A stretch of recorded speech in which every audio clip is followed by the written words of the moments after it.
podcast, we're going to talk about why certain video go viral, why certain product, why certain ideas have a lot of people talking about it, and why certain things nobody talks about it. All of that is a science, is something that Jonas Berger studied for many years, and most of the things we'll be discussing is from his book, Contagious: Why Certain Things Catch On.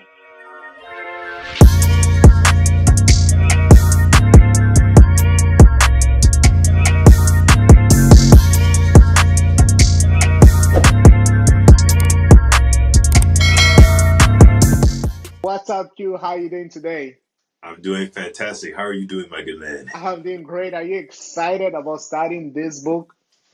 I am very excited about studying this book. So we got a few questions that I want us to go through today. And if anybody has, if anybody wants to go more into the book, you guys could check out the link in the description. And yeah, let's get straight into it.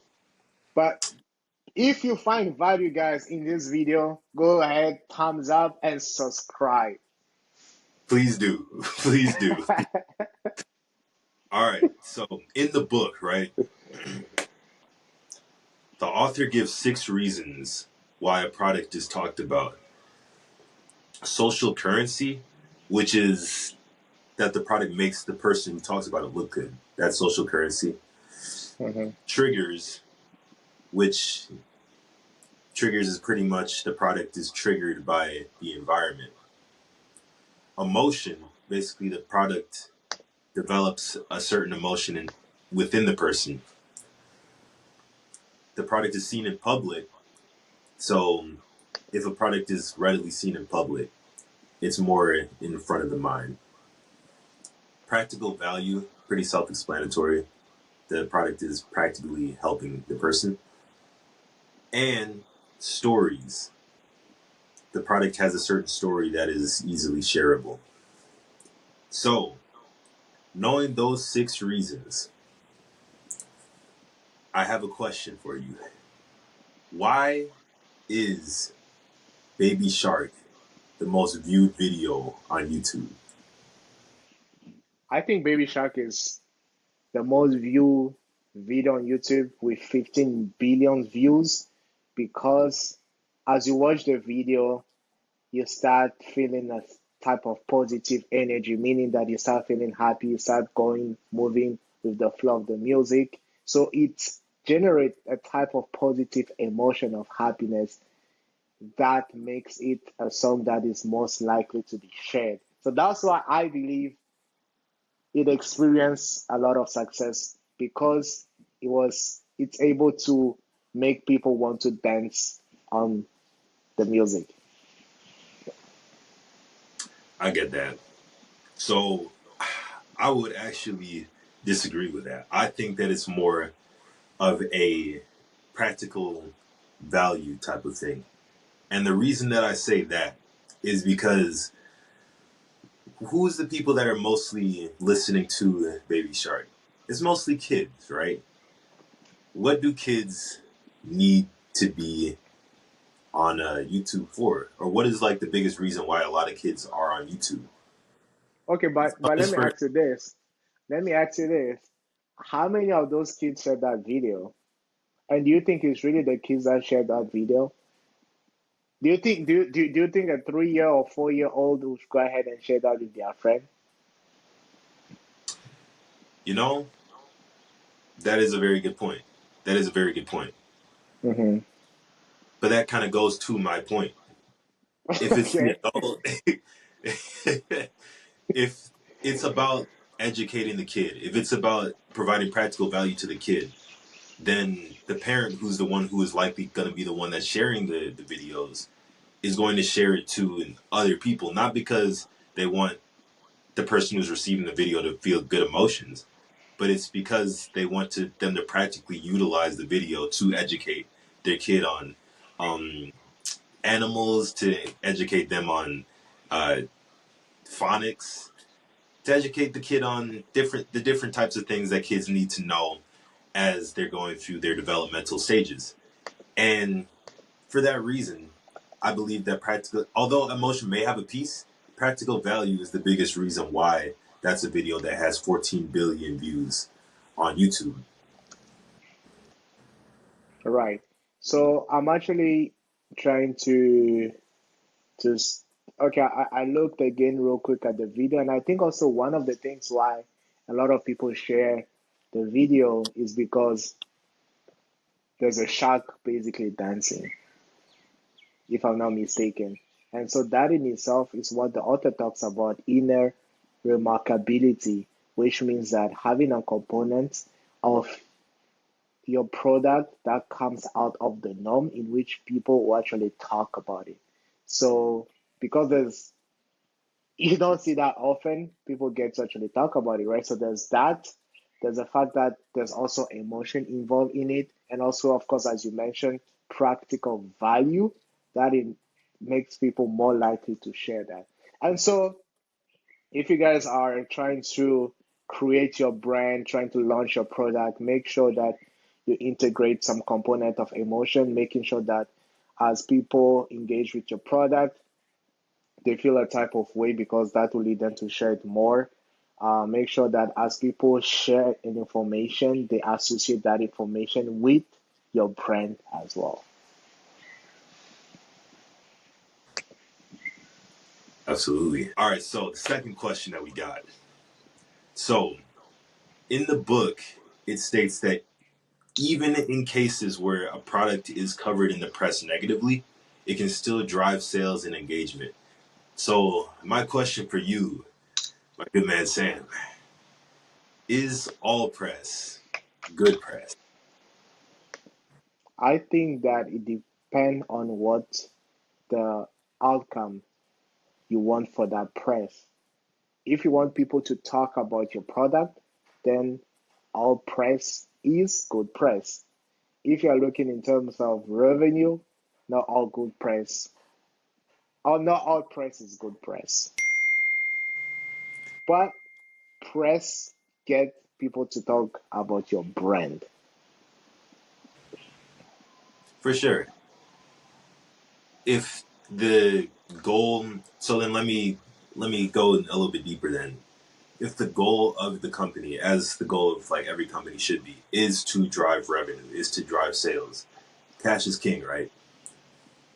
Is all And good what is Queen? press? I'm joking, What I'm is queen? joking. I'm joking, let's keep I'm moving. about to say, I thought you were about to drop something crazy right there. Uh, uh,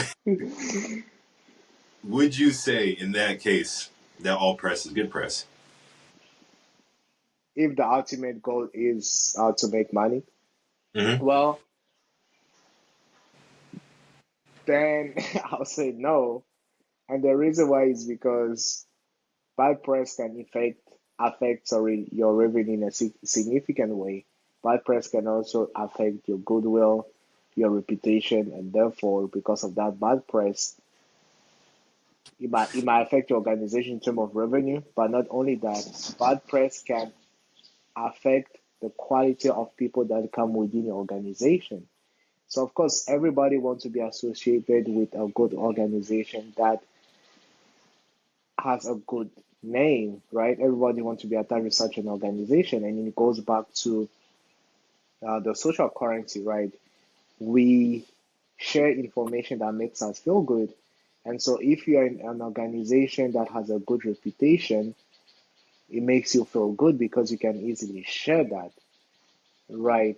And so if on the opposite you have bad press, nobody wants to be part of your organization, at least the talented people, because there's no added value like outside of the money, but there's no added value mentioning that they're actually part of that organization, if that makes sense.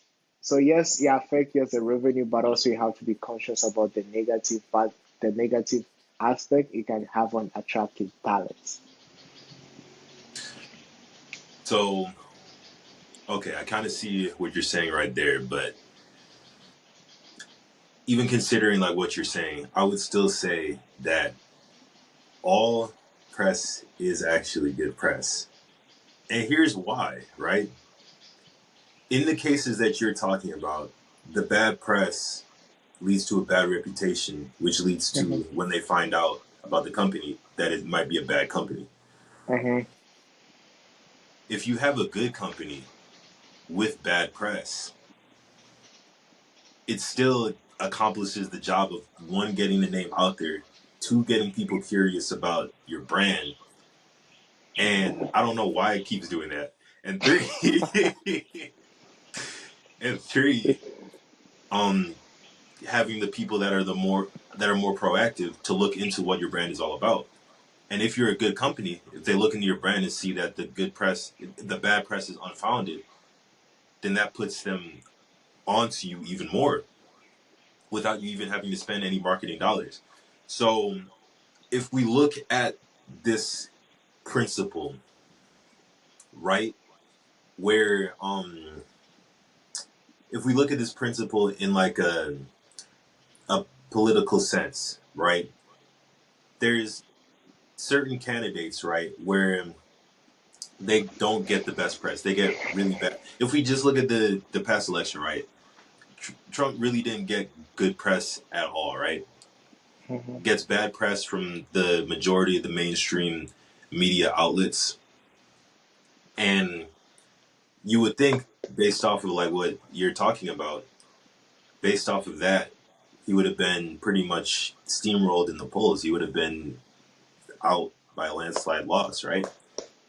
But what a lot of this press actually ended up doing was having people curious, like, why are these media outlets so against what this guy has going on? Why is it that every time I hear about him, it's something negative? That leads people to kind of do their own research. They see like some of the policies that he has. A lot of them likes those policies, and from that comes bigger engagement, which in the political sense leads to him becoming president, but in like a business sense leads to more sales. So that's why I would say that all press is good press if you have a good business. Right. Okay. So you mentioned that you can be a good company but have bad press. Yes. How is that possible? Or or let's say in a case that your bad press is actually really founded, in a sense that maybe you don't treat your employee right, your product is not anymore, it's not great. How long then do you think that your company can last with bad press? Well, if it's a good company that provides good value, I still think that it would be able to last because With bad press? for sure, yeah. Because then with that, you'd be able to kind of massage campaigns around it. Nike was able to massage an entire marketing campaign around Michael Jordan shoes getting banned because it was a good company. It led to the furthering of the actual brand. But if it was a bad company, then the bad press would just be a deterrent, you know? Right, but Nike is a unicorn. That's probably one. That's probably the only example out there. But if you look at other organizations, how many of them will survive with bad press? And also Nike is because they were able to pay the fans, so they were fine with that. And also because nobody at that time, nobody was really liking the design of the shoes. It was already taboo. So Nike lean on that already kind of unsatisfaction, frustration for what was going on, and develop a strategy around that. But I think that a good company that have a bad press, your days are counted unless you decide to take things and turn around your strategy. I mean, that's my take. So I do grant, right, that Nike is like a big company. Nike was able to kind of afford the the fine, but affording the fine, that was more of like an investment, right? And it's not necessarily about like the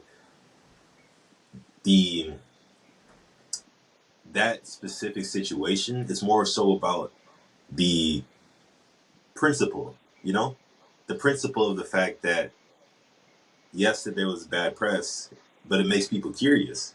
In the book, Berger talks about how a scarcity, if you apply like a scarcity type of thing to your brand, or if you apply like a what's the other word? What's the other word? Uh, Exclusivity. secrecy, or like a rebellious type of part of your brand, right? It naturally hits the human emotion psychologically to make people want to wonder more about what has got going on. If the bad press hits that thing right there, then it's going to lead more people to look into it. I was looking for some more bad press that turn into great things. Um, wasn't really able to find anything at the moment, but you as the viewer, right? If you just type into Google, type into any, like, you'll find so many different. Like, I'm looking right now, 18 companies that were destroyed by bad publicity and negative. How many? 18 companies. 18 only? That's understated. 18 only? Hey, Okay. all I'm saying is, y'all can, if y'all do your own research, you'll definitely find it. You'll definitely find some stuff. Question number 3. The book discusses practical value and how it is a massive driver behind product sharing and growth. A Mhm. lot of the long lasting content, a lot of the content that has extended relevancy on YouTube is from videos that offer practical value. So, with that in mind, Wait, is that a statement or opinion? Is that a fact or an opinion? oh no, Or it's is a, it it's a what he said? Okay. it's a fact. Yeah, you could look up the numbers Hmm. if need be. Um, so my question for you, Sam, is: does content have to be practical to have long lasting virality? I don't think so. And the reason is there's a song called It's Friday, I assume. And that song has no practical value. It's just a song of this young girl singing It's Friday, it's Friday. I listened to it a couple of days ago. No practical value, but yet it has close to 150 million views. And what Wait, was 100 really? noticed, yeah, 150 million views plus. Oh, million. Okay, Right. Oh no, not billions. Millions. okay. And so one of the reasons why the song experienced so many successes because of just the word Friday. So whenever people hear the word Friday, it makes them be reminded of that song. And so there was a study that was conducted, and it's also, of course, in the book, that shows that on Friday, the number of people listening to that song goes up. So it's been a continuous cycle. And the reason why it's been a continuous cycle is not necessarily because of the practical value that is attached to that, but because when people hear Friday, it rings a bell in the mind of the people. And because it rings a bell, it makes them think about that song. So, okay, I do grant that, right? The songs like the song Friday, there's other songs as well which like are triggered by certain things. Mariah Carey's Christmas song as well. It's like you'll hear that everywhere during Christmas, right? I grant that that is definitely like a thing. With that being said, though, I do believe that for the most part, content does have to be practical in order to have long lasting virality. And the reason why, right, is because I think the ones that you mentioned, they are kind of like unicorns. The vast majority of music, the vast majority of videos on YouTube fall out of relevancy relatively quickly. The way that the algorithm works, and the way that like a lot of business campaigns, marketing strategies, campaigns work is off rip at the beginning, there's a lot that come in. And then after maybe the first couple days, it kind of just tails off until it flatlines. Which is why in like marketing campaigns, you have to like continue pumping the marketing engine, continue, you know, putting your name out there, that type of thing, right? Now, if we look at content that people keep coming back to, the biggest reason why people continue to come back to content is to figure out how to do stuff or figure out how to build their brand, figure out how to fix this, figure out how to cook that. You know what I mean? Because that's always going to have some sort of value. If it's just something for entertainment, if it's just something that hits the emotion, like a song, that's only going to last for so long before the law of diminishing returns hits, and then it's just going to kind of flatline. Whereas if it's something that genuinely gives somebody value, that's why you see that why the entertainment industry in pretty much every field is so volatile is because their main value proposition is catering to the person's emotion. But people's emotions are volatile, and you can't necessarily have, it's really difficult to have something sustainable off of something that's so volatile. Whereas if you find other industries like the tech industry, like the energy industry, those have more practical value. And from the practical value comes more long lasting, more sustainable careers within those fields because it is something that people need in today's day and age. So You're never, let me ask you go ahead. this: how can an organization, sorry, take advantage of practical value in order to communicate what that brand is all about? It's a good question. And I think that's where the marketing research and the knowing your customer kind of comes in. So if you know what your customer needs, if you know the issues that your customer struggles with, then you can cater your marketing around solving that issue. That's the name of business, solving people's problems, right? And if you're able to solve a core issue, it was in one of the previous books that we read. If your company has the ability to solve a core issue, it'll be very, very difficult for you to go out of business. Because if you go out of business, there's going to be a core need that's not going to be met in society. If Amazon were to go out of business, people wouldn't get their packages that quickly. You know what I mean? Along with all the other areas that Amazon has its foot in. So I mean that's kind of what I would say. So social currency is one of the things that can propose your business to the next level. What do I mean by that? Find a way in which you can get your people talk about your brand. And something very important is that people like to look good. People like to know that they are interested. And so it's important for you as an organization or uh, anybody to see how you can get people to look good. And therefore, if they look good about it, they're going to talk about your product. So, with that being said, what's the question that we have? So the question that we have, it pertains to that. Um, the book pretty much says that if your brand has like a scarcity type of principle, keeping your brand like a secret can lead people to talk about it because it makes them look good as somebody who is kind of like in the know or somebody who has, Insiders.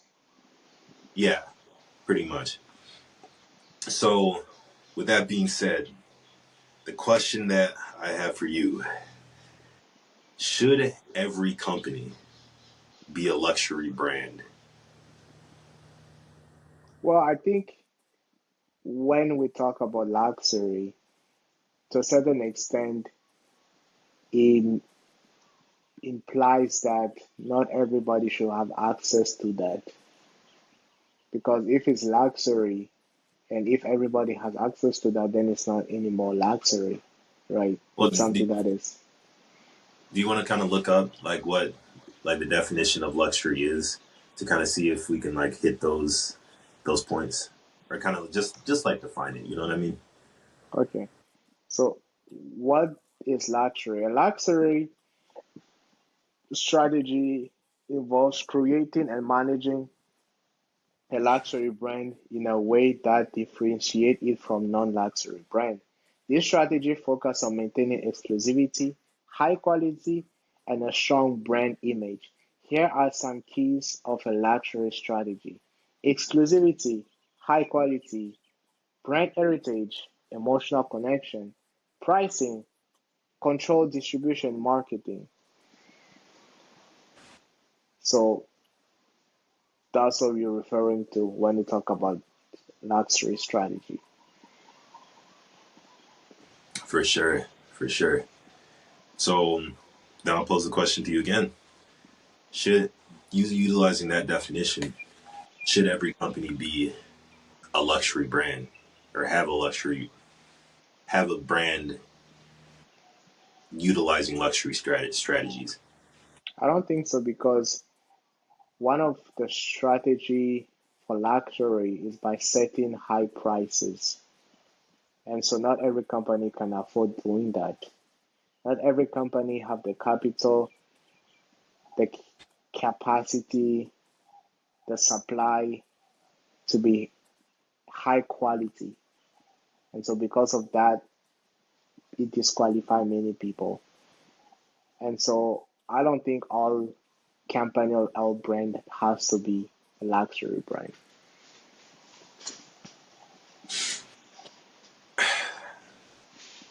So I can kind of see where you're coming from with that. However, I do believe that every company should utilize luxury strategies. I get the not setting like prices high, but when we talk about the luxury strategy of scarcity, we talk about the luxury strategy of exclusivity, we talk about the luxury strategy of generating a certain emotion inside a person that makes them feel proud of wearing your brand or using your brand. I think those are all strategies that every company should have in their own way.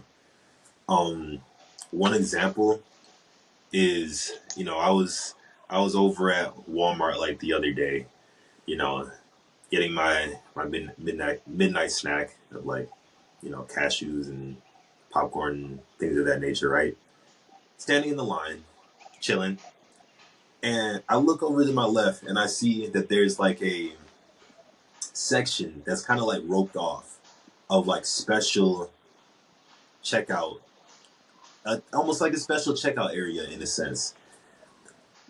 And I kind of got curious, so walked over, took a look at it a little bit, peeked a little bit through, tried to see what it was all about, and I saw that there was like a Walmart Plus or something of that nature on there. That kind of made me curious, but didn't really look too much more into it. Uh, Found out that this was more of like a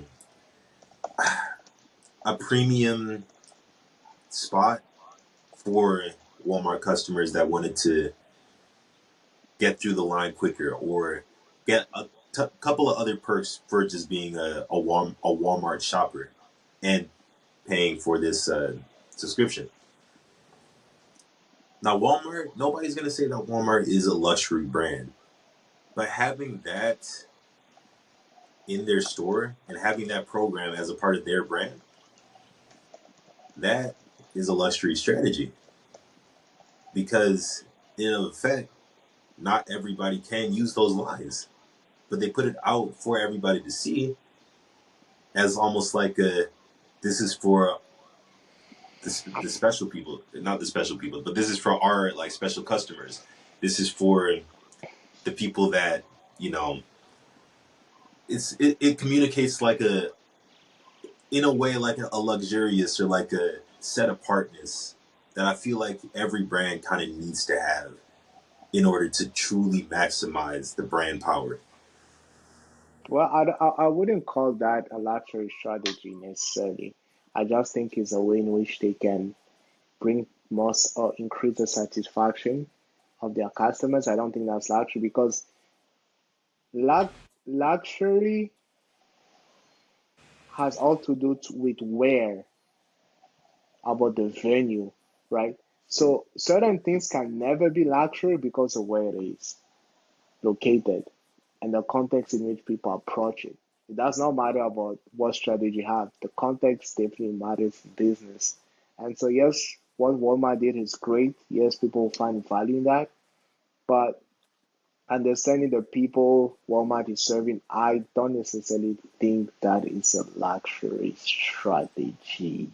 I just think it's a way in which Walmart find they find a great way in order to satisfy probably the upper class so that they can move faster in their life. Well, then let me ask you this then: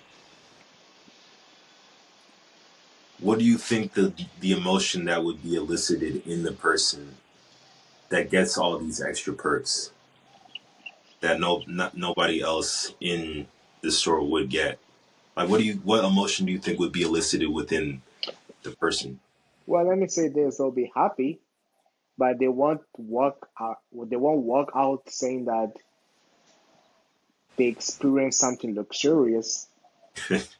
That's not what will come out from their hand. They'll be like, "It was great that Walmart was able to integrate that into what they do," but never would they think that is a luxury service that they're experiencing or that they experienced. So would you say that if they charged a lot more, then that would make them believe that it was more of a luxury that they experienced? Well, probably, but I think most importantly, Walmart might have to like redesign their whole store to make it even feel more luxurious. So it's not necessarily a matter of that little component, it's just completely revamping the whole experience of Walmart. Okay. Okay. Well, I think I do have my own thoughts about that for sure, but I see where you're coming from. Like, if you as the viewer, have any thoughts about what we had just talked about, those are pretty much all the questions that I have for today. Um, if you want to learn more about like what we were kind of talking about, the marketing strategies that we discussed, because this was just like the tip of the iceberg. Then, like I said, we got the book link in the description. You'll be able to read it. I would definitely recommend it. Sam would definitely recommend you read it. It was a beautiful book if you want to learn how to grow your business organically through marketing. And yeah, Sam, is there anything else that you wanted to tell the good people? Now that's it. That's it. Just make sure you thumbs up, subscribe, and share it with your friends. We will catch you all in the next video.